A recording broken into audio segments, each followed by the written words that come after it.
ఒక వీణ వాయించేవాడు ఉన్నాడు. ఆ వీణ వాయించేవాడికి ఆ తీగల శృతి ఎంత ఉండాలి? టైట్గా పెట్టేసామనుకోండి, ఈ కమాన్ గడ్డి ఇలా పెట్టి అనగానే తక్కువ దిగు. అలా కాకుండా లూజ్గా పెట్టామనుకోండి అసలు పలకదు. ఎంత ఉండాలి అంటే రిక్వైర్డ్ టైట్నెస్ ఉండాలి. మరీ టైట్గా ఉన్నా పలకదు, మరీ లూజ్గా ఉన్నా పలకదు. ఈ రెండింటికి మధ్యలో ఎంత ఉండాలో అంత ఉండాలి. కాబట్టి మనస్సు కూడా ఏ స్థితిలో ఉండాలి అంటే ఆ స్థితిలో ఉండాలి. మరీ టైట్గా కూర్చొని ఏదో ధ్యానం చేసేస్తున్నాం అని చెప్పి యుద్ధానికి పోయేవాళ్ళగా అలా కూర్చొని చిన్నగా 90 degreesలో అలా కూర్చొని చేసేటప్పుడు 5 నిమిషాలు కానీ కుడుతుంది, నడుము కుడుతుంది, అన్నీ కొంతసేపు అయినా మనస్సు కూడా నొప్పి వస్తుంది, తలనొప్పి వస్తుంది. ఇది ఎక్కడ ధ్యానం రా? అలా కాకుండా పోయి వాళ్ళు ఏదో అంటున్నారు అవన్నీ కాదు, హాయిగా రిలాక్స్డ్గా కూర్చున్నాం అనుకుంటున్నాను. ఆ మనస్సును అలా రిలాక్స్లో వదిలే కొద్ది ఏమని చేస్తుంది, అశుభ్రంగా నిద్రపోతుంది. అంటే ధ్యానం అనేటువంటిది ఈ రెండు స్థితులకి మధ్య ఉన్నది. అందుకని వాళ్ళు మాత్రం చెప్పారు, alert alert alert, relax relax relax. ఎలర్ట్గానే ఉండాలి, రిలాక్స్గానే ఉండాలి. ఈ మధ్యస్థితి ఏదైతే ఉందో అదే ధ్యానం. అది కనుక వచ్చినప్పుడు ఏమవుతుందంటే మనకు ఒక న్యాచురల్ పీస్ వస్తుంది, ఒక ప్రశాంతమైన స్థితి. ఒక లడ్డు ఇష్టమైన వాడు ఉన్నాడు అనుకోండి, లడ్డు తింటే వాడికి ఎంత హ్యాపీనెస్ వస్తుంది. ఒక మంచి సినిమా చూడటం మంచి ఇష్టం ఉన్నవాడు ఉన్నాడు అనుకోండి, ఒక మంచి సినిమా చూస్తే ఎంత హ్యాపీనెస్ వస్తుంది. ఒక సంగీతం వినేవాడు ఉన్నాడు అనుకోండి, మంచి సంగీతం వింటే ఎంత హ్యాపీనెస్ వస్తుంది. ఒక బొమ్మలు వేసేవాడు ఉన్నాడు అనుకోండి, మంచి బొమ్మ వేయగలిగితే వాడికి ఎంత తృప్తి ఆనందం వస్తుంది. అలా ధ్యానం కనుక సక్రమంగా చేయగలిగిన వాడికి వచ్చే ఆనందం వీటన్నిటికన్నా మించింది. ఇవన్నీ పంచేంద్రియాలకు సంబంధించినటువంటి. పంచేంద్రియాలని దేంట్లో కంట్రోల్లో ఉంచుకుంటుందో దానికి సంబంధించినది మనస్సు. అంటే మనస్సుకి ఆనందం వీటి ద్వారా కాకుండా మనస్సు దాంతటి ఆనందం పొందగలిగినటువంటి స్థితి వచ్చినప్పుడు మీరు ఎక్కడ కూర్చున్నా ఆనందం పొందగలుగుతారు. మంచి పాట విన్నా ఆనందం పొందగలుగుతారు, మంచి సినిమా చూసినా ఆనందం పొందగలుగుతారు. ఏమీ లేకుండా నీ అంతా మీరు కూర్చున్నా మీరు ఆనందం. అంతకన్నా ఉన్నతమైన స్థితి ఏదన్నా ఉంటే, ఏదైనా చేస్తే ఆనందం పొందడం అనే స్థితి నుంచి ఏమి చేయకుండా ఆనందం పొందడం అనే స్థితి ఏదైనా ఉన్నది అంటే అది ధ్యానం వల్ల వస్తుంది.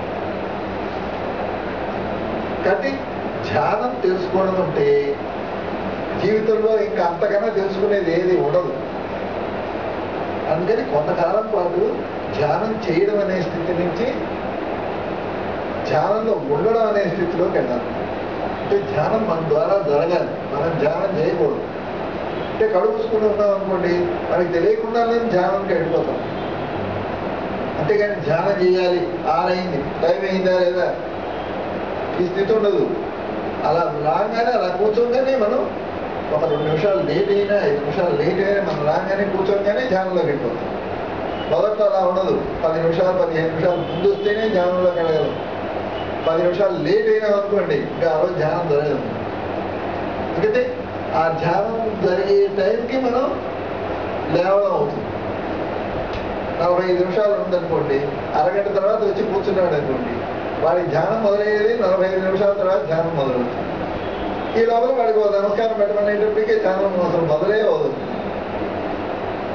అంటే అందుకని ఏమన్నారంటే 10 నిమిషాల ముందు ధ్యానంలో 10 minutes ఏ మార్గంలో చెప్పినా ఎవరు చెప్పినా ధ్యానానికి ముందు 10 నిమిషాల ముందు మన మనస్సుని బయట ఉన్నటువంటి వేటి మీద లేకుండా మనం దేనికోసం అయితే వచ్చామో దాని మీదే మనస్సు పెట్టేట్టుగా ఉండేట్టుగా. లేకపోతే ఏమవుతుంది, రిక్షాలో వస్తున్నాం అనుకోండి, ఆ రిక్షాలో వస్తున్నప్పుడు అవి ఇవి చూస్తుంటాం, వాటి వల్ల మన మనసు దాని మీద లేదు. సైకిల్ తొక్కుంటూ వచ్చామనుకోండి, చాలా ఎగ్జర్టెడ్ మైండ్ ఉంటుంది. మైండ్ బాగా ఎగ్జర్ట్ అయిపోతుంది. అప్పుడు వచ్చేటప్పటికి అది ఆ ఎగ్జైటెడ్ స్టేట్ నుంచి గ్రౌండ్ స్టేట్కి రావాలి మైండ్. వస్తే కానీ ధ్యానం.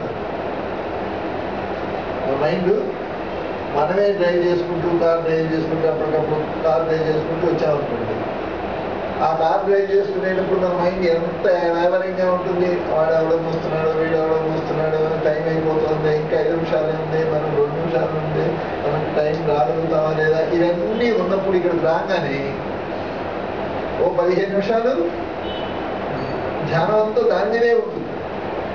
మనం వెళ్ళి వచ్చి ఇవన్నీ చేసినవన్నీ కూడా అసలైన ధ్యానం మనకి జరిగేది తర్వాత ఒక 10 నిమిషాల తర్వాత, 15 నిమిషాల తర్వాత. కాబట్టి ధ్యానం చేసేటప్పుడు రోజు రోజుకి కొత్త కొత్త వాటిల్లోకి మనం పోవడానికి ప్రయత్నాలు చేయకూడదు. అంటే మళ్ళీ మైండ్ మళ్ళీ యాజిటేట్ చేసినట్టే అవుతుంది. కాబట్టి ఇవాళ మనం ఏం చేస్తున్నాం, మన మనసులో ఉన్నటువంటి ఎక్కువ ఆలోచనలన్నింటినీ వదిలించుకుంటున్నాం పొద్దున్నే 6 నుంచి. మళ్ళీ పొద్దున 6 నుంచి సాయంత్రం వరకు లేని ఆలోచనలన్నీ మళ్ళీ తెచ్చిపెట్టుకుంటున్నాం. మళ్ళీ సాయంత్రం వచ్చేటప్పటికి ఆలోచనలన్నీ వదిలించుకుంటున్నాం. కాబట్టి మనకు 10,000 అప్పు ఉంది. రోజు ఎవరి దగ్గరకు పోయి ఒక 10,000 అప్పు తీసుకొచ్చి ఆ 10,000 అప్పు తీసుకొస్తున్నాం. మళ్ళీ మన్నాడు ఆ 10,000 ఉండనే ఉంటుంది. కాబట్టి మన దగ్గర ఏమి డబ్బు సేవింగ్ ఏమి ఉండదు. అలా కాకుండా మనకు 10,000 అప్పు ఉందనుకోండి, ఒక 1000 తగ్గించుకుంటూ వచ్చాము. ఒక రోజు 9,000, ఒక రోజు 8,000, ఒక రోజు 7,000, ఒక రోజు 6,000 ఇట్లా తగ్గించుకుంటూ వచ్చాము. చివరికి వచ్చేటప్పటికి మనకు 1,000 అప్పు ఉంటుంది. ఆ తర్వాత వచ్చేదంతా మన ప్రాఫిట్ ఏమి అప్పుడు. అలాగే ఇక్కడ కూడా ఏంటంటే మనం రోజు కూర్చొని ధ్యానం చేస్తుంటే ఇవాళ అన్ని కొన్ని ఆలోచనలు పోయి ప్రశాంతంగా ఉందనుకుంటాం. మళ్ళీ సాయంత్రం లోపల మనకి ఇష్టమైన వాళ్ళ దగ్గరికి, ఇష్టం కాని వాళ్ళ దగ్గరికి, అందరి దగ్గరికి పోయి వాళ్ళు చెప్పే చెదారం అంతా మన బుర్రలో వేసుకొని కూర్చుండేటప్పటికి మళ్ళీ సాయంత్రం అయ్యేటప్పటికి మైండ్ అంతా చాలా యాజిటేటెడ్గా ఉంటుంది. మళ్ళీ ప్రేయర్ చేయగానే మళ్ళీ అవన్నీ పోతాం. కాబట్టి ఎప్పుడు కూడా ప్లస్ మైనస్ ఈక్వల్గా ఉంటాయి. అందుకని కొంతకాలం పోయిన తర్వాత మనకి ధ్యానం చేయంగా కొన్ని అసోసియేషన్స్ మనకి ఇష్టం ఉండవు. కొంతమంది పోవడానికి ఇష్టపడరు, కొన్ని పనులు చేయడానికి ఇష్టపడరు. ఆ మనస్సు ఆలోచనలు మారిపోతాయి. ఎందుకంటే మనస్సుకు ఒక రకమైన ప్రశాంతత ఎలా ఉంటే బాగుంటుంది దానికి మనం నేర్పి పెట్టాము. ఆ నేర్పి పెట్టినప్పుడు అది అలా ఉండడానికే ప్రయత్నం చేస్తుంది, కానీ దానికన్నా భిన్నంగా ఉండడానికి ప్రయత్నం చేయదు.